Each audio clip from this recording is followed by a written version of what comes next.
Hi, Professor Majumdar. So this is the independent study project that I did. I'm going to give you hopefully no more than a 15-minute overview of the project. I did it for my current company, iJet International. I thought I'd tell you a little bit about the company. iJet International, it's an integrated risk management firm.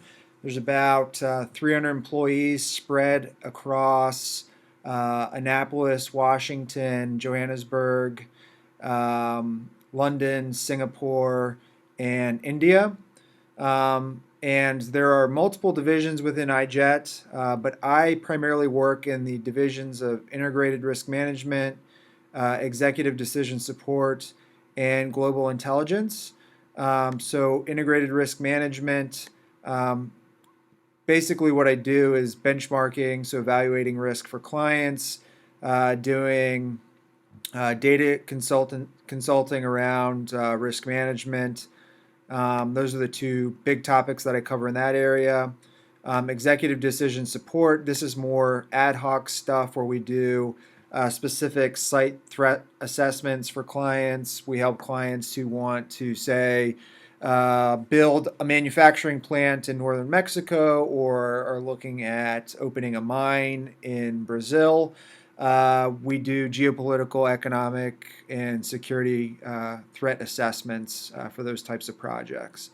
And then I also do work with the global intelligence team. And this is a team that does 24/7 monitoring of threats. And we put out all types of intelligence alerts, daily briefs on emerging and existing threats around the globe. And our clients use this information to make decisions about travel, investments, and a variety of other decisions. So those are the three areas that I work. I am the regional manager for the Americas, so I cover all of iJet's work in North America, Central America, the Caribbean, and South America. I have a team of three people that I manage, and then I also work with some research associates.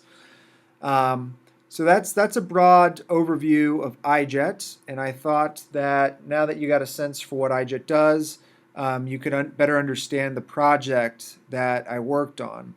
So my project was mainly to visualize iJet's data into dashboards, and specifically to create a product that would allow iJet to expand its services into supply chain threat monitoring. So I will show you essentially what I did. So what I did was I went through iJet's entire database of threat alerts for North America, Central America, the Caribbean, and South America. And I plotted those threats based on geocoordinates that we've entered into our database system into Tableau. So what you see here is a data dashboard for Tableau. And what we do at iJet is we classify all of our different threats as either critical alerts, warning alerts, or information alerts. And then they get broken down further into the type of alerts that they covered. So it could be something around health alerts or security alerts, transportation alerts, or weather alerts. And sometimes there's overlap between those.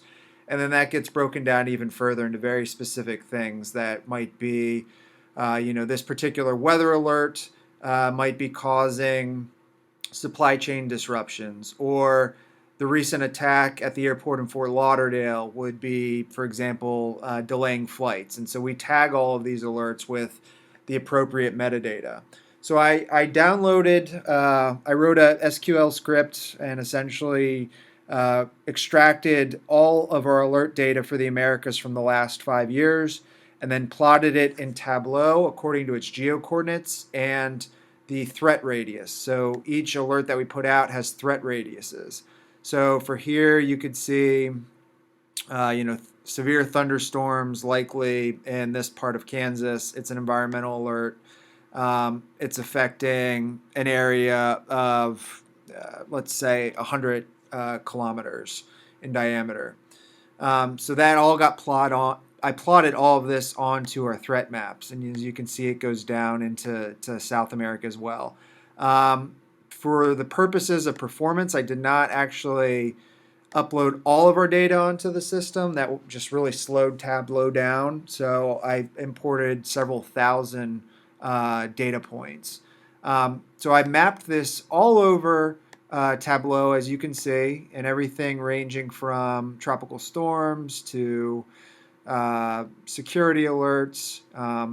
And what I propose to do with iJet is to actually turn this into a product for clients so that clients can look at all of our data and essentially filter it out. So if they only want to receive, actually, let's get out of presentation mode here. So if they only want to see certain amounts of data, say, if we click out of that, they only want environmental data, then all of that pops up. If they only want to see stuff that's in warning or critical alerts, then they can filter out all of just the informational alerts, which are less severe. So my proposition to iJet is that they create this data dashboard. Now, what I wasn't able to do in Tableau was create critical infrastructure. So also on this map, put in information about ports and railroads, major highways, that sort of information that clients care about. iJet is moving towards a product that would allow for supply that essentially covers supply chain risk monitoring. And Tableau at this point in time does not allow for much creation on top of this map or for the addition of additional layers. It does have APIs with other mapping services, but they really, I went through all of them. They didn't really provide what I was looking for. I did read on Tableau's website that they're planning to launch a Google Earth Maps API in 2017. Which would allow you to create geographical overlays in Google Earth and then import those overlays into Tableau. And so that would actually be the optimal product for Tableau for what I propose to do with iJet. So here's a look, and I can come into your office at some point and show you a little bit more of what I did. But I mapped all of our data from the last 5 years into Latin America. Now I'm going to show you what I did in Google Earth Pro, and you'll see kind of how this alert data would fit nicely with, I guess you could say, critical infrastructure overlays. Here you'll see that I went into Google Earth Pro. So iJet has a license to use Google Earth Pro and then publish images and links to maps.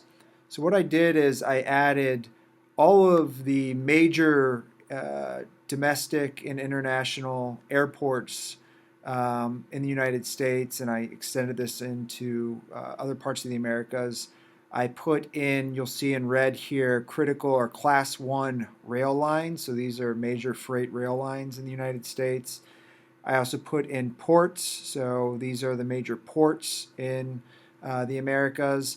And then if you zoom in further, you'll be able to see all of the major highways in the United States. And those are outlined in, those are outlined in yellow. So those are the major highways. So if we get rid of rail lines here, that should clear it up. So these yellow lines are major highways running through the Americas. So I mapped all of this data essentially with the purpose to visualize where are some of the critical infrastructures that are important to our clients. As you can see, I've done this through all of the Americas. And then I actually took iJet's data and then that I told you about, that I took from our database, and I mapped it into Google Maps. The problem is you can only really plot the geo-coordinate. You can't really get the radius or a feel for what the true geographical impact of a particular threat is. So if we just look at security threats, you can see in the Northern Triangle, which is Honduras, El Salvador, and Guatemala, there's a lot of security threats, primarily just a lot of gang activity. But I was able to bring in descriptors into Google Earth Pro. So I feel like this is beneficial. So if I were to be able to combine the Google Earth Pro solution with the Tableau solution, I'd really have an ideal product. And Google Earth, you can't really make it so that it's easily accessible by clients. If I wanted to put up a dashboard and allow clients to have access to it, I couldn't really do it on Google Earth Pro, but I could do it in Tableau. And as you'll remember, I said that Tableau is working on integrating an API for Google Earth Pro that should be released sometime in 2007.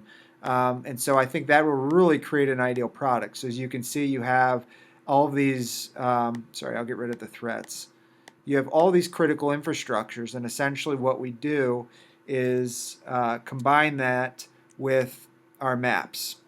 And this would really give you a sense for how threats are emerging and potentially endangering critical infrastructures, or perhaps causing supply chain delays, or flight delays at airports, or if there's a port strike in the Gulf of Mexico or at one of the ports along the Gulf of Mexico, how is that affecting freight going throughout the country? So we've actually seen a number of strikes, union strikes, as of late in Mexico, and those strikes have caused severe fuel shortages throughout the country, which in turn affects manufacturing and has affected flights at some regional airports.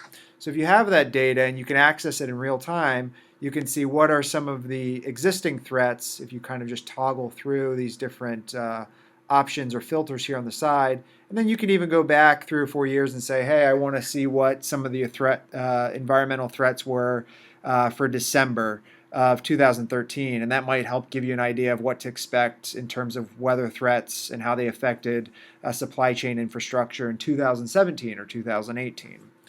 So that's really kind of, in my mind, the ideal product.